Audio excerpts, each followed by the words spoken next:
Hi అండి, welcome back to my channel. నేను మీ రమ్య. అందరు ఎలా ఉన్నారు? బాగున్నారా అండి? టుడే రెసిపీ వచ్చేసి చేపల పులుసు అండి. మా అమ్మ స్టైల్లో చూపిస్తానండి మీకు.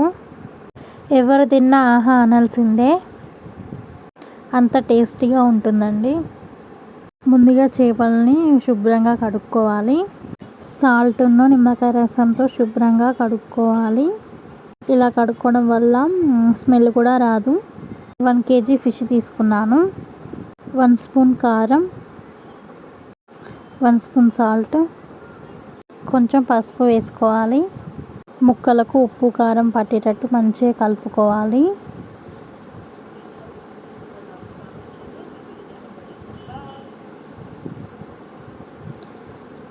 చూడండి ఫ్రెండ్స్, ఈ విధంగా ముక్కలకు పట్టేటట్టు కలుపుకున్నాను. ఒక మిక్సీ జార్ తీసుకొని అందులో 1 టీ స్పూన్ మెంతులు, 1 టీ స్పూన్ ధనియాలు, 1 టీ స్పూన్ జీలకర్ర, 3 లవంగాలు, ఒక చెక్క, కొంచెం అల్లం, పొట్టు తీసుకున్న 10 వెల్లుల్లి వేసుకోవాలి. మీడియం సైజు 2 టమాటా ముక్కలు కట్ చేసి అందులో వేసుకోవాలి. మిక్సీ పట్టుకోవాలి.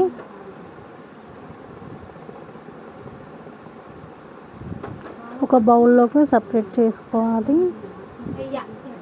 ఒక మందపాటి కడాయి పెట్టుకోవాలి. అందులో సరిపడా ఆయిల్ వేసుకోవాలి.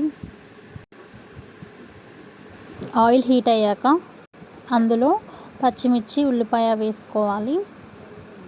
వాటిని సిమ్లో పెట్టి మంచిగా గోల్డెన్ బ్రౌన్ కలర్ వచ్చే వరకు వేపుకోవాలి. సిమ్లో పెట్టుకొని వాటిని మంచిగా ఫ్రై చేసుకోవాలి.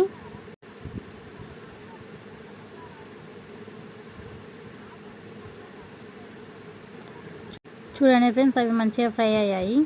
అందులో కొంచెం పసుపు, అది కూడా కొంచెం ఫ్రై అయ్యాక ఇందాక మనం మిక్సీకి వేసుకున్న పేస్ట్ని అందులో వేసుకోవాలి. పచ్చి వాసన పోయేంత వరకు వాటిని వేపుకోవాలి. ఆయిల్ మొత్తం పైకి రావాలి. అట్లయితేనే అది కొంచెం మంచిగా ఫ్రై అయినట్టు. కొంచెం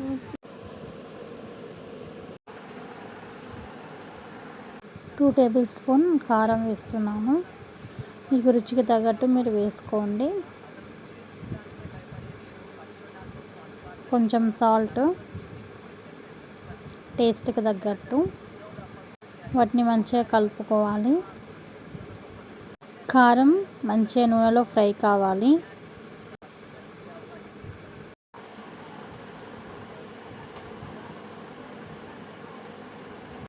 చూడండి ఫ్రెండ్స్, ఆయిల్ పైకి వస్తుంది.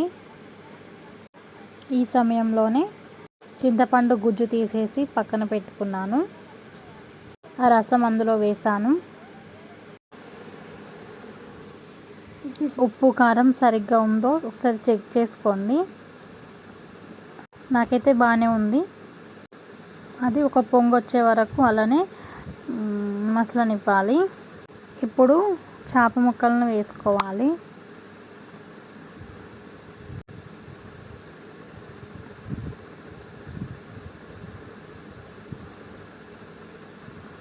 వాటిని ఒక 10 మినిట్స్ పాటు అలానే ఉంచేయాలి. చేప ముక్కలను కలపకుండా గంటతోటి అలా అనాలి, అంతే.